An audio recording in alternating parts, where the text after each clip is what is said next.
Fugitive Father, a personal narrative by Brendan Quinn. Green grass, rolling hills, cows and farms. That's all I knew about my ancestral homeland. I know even less about my family. Turns out, I didn't even know my grandmother's real name. But neither did my father, or any of his siblings for that matter, a few of them who I can't name. It's sad. How many siblings does my father have? I want to know, but I dare not ask. See, my father, he never talks about his family. He and I lived different childhoods. I was fortunate, he was not. I didn't know my family, I didn't know my father. This was the mystery that I was determined to uncover. Stories untold, but not forgotten, were waiting to be found. 2 summers ago, my family and I set out to uncover these lost stories. To find answers, we traveled to Ireland. Jet-lagged but determined, I began my search in my grandmother's birth town of Athy. Located in East Central Ireland, Athy is a lovely town of few people and many alpacas. The endless fields of farmland sat under the old stone and straw-roofed cottages of my grandmother's time. Athy remained the same. My investigation began. My first point of interest was the county records office. There, I spoke to an Irishwoman working at the front desk. I asked her if there were any files on record of my grandmother. I told her the name, Anne Nolan. She responded, "I'll go check for you." I almost laughed. I was still being acquainted with the accent. I made sure I didn't show it, though. She was being helpful. After a few minutes, the Irishwoman returned. She answered, "Sorry, I see no record of your grandmother." This time, I understood. I didn't laugh. I was disappointed. We had traveled almost 4,000 miles and couldn't even locate my grandmother's birth certificate. No, there was something there. There had to be. I asked politely for the Irishwoman to renew her search with names similar to my grandmother's because it wasn't uncommon for immigrants coming through Ellis Island to change their name upon arrival. When she returned this time, there was a document in her hand. My heart jumped. It was my grandmother's birth certificate, our first lead, only the name on their certificate was Annie Nolan. My father and I had never heard this name before. Turns out, nobody in our family knew my grandmother's real name. An unexpected first discovery this was, but more extraordinary revelations were sure to come. Thurles was our next destination, a dinky town located in central Ireland, only a little more urban than Athy. That's where my great-grandfather was born. We knew little about him. My father had told me he immigrated to the United States as a young adult, but other than that, I was unfamiliar.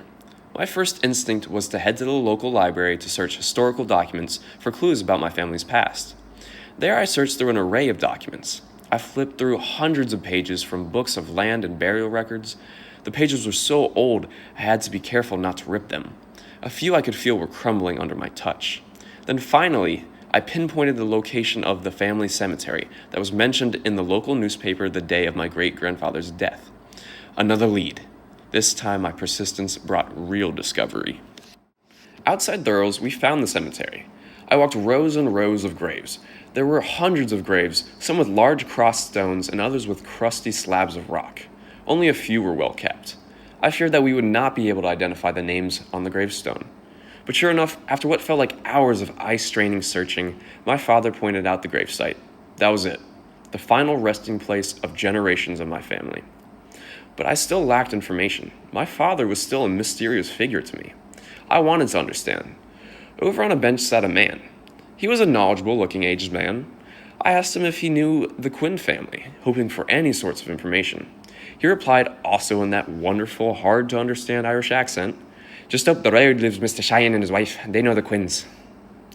I got the gist of what the man claimed, so we made our way up the narrow country road until we found a house. Not Mr. Cheyenne. So we went to the next house. Not Mr. Cheyenne. So we went to the next, and the next, and the next, until we became discouraged. Fortunately, there was a sweat-drenched young Irishman working on a tractor parked on the side of the road. I politely asked for directions to Mr. Sheehan's home. He pointed directly behind us and uttered, "That's the house right there." I understood the Irishman's accent. I thought to myself, finally, I could understand them. Or so I thought. So we approached the door. An older man answered the door.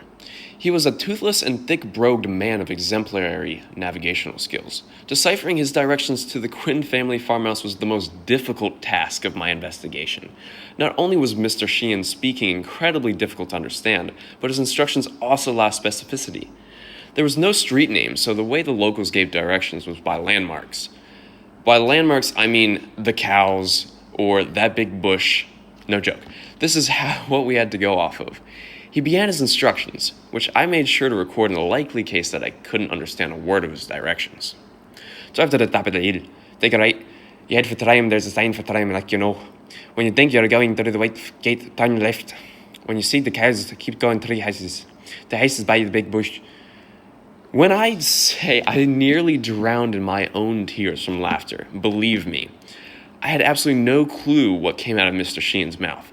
Even with the video recording I took, I had to spend hours trying to figure out what he meant. After nearly 6 hours, we were able to locate the farmhouse.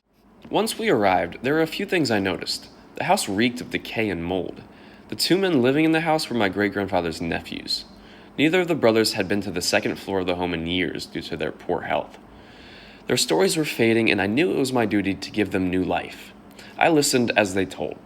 The brothers explained that my great-grandfather was the pride of the family. He was well educated at university and held a respected job at the local bank. He was expected to raise the family out of poverty. He failed. As the brothers claimed, one day my great-grandfather left the vault door open. What a wonderfully vague statement, I remember thinking to myself. I had a theory of what they could have meant by this. As their story continued, I became more confident in my assumption. The brothers then mentioned how my great-grandfather, who was not in the least bit wealthy, bought a ticket for the Titanic. A ticket for the Titanic would have cost an average worker a year's salary at the time. He blew a year's salary on a Titanic ticket and missed it because he was spending more money betting on the dogs, according to the brothers. On top of that, they revealed that he ended up buying a ticket for the Lusitania, another famous boat that would have cost an unimaginable amount for a simple working man. The brothers never confirmed my suspicions, but it seems like my great-grandfather might have fled the country rather than immigrated. While these facts excited me with tellability, a more serious detail was included. He was disowned from the family, and all ties were cut. Now I understand why I, as well as my father, had such little knowledge of our family lineage.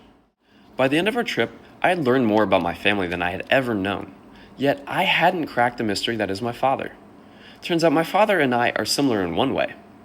My father knew less of his father than I knew of him, and my grandfather knew even less of my great-grandfather than my father knew of him. It is this cycle of disconnect between father and son. That's the mystery. I solved it. Now it is my responsibility to fix it.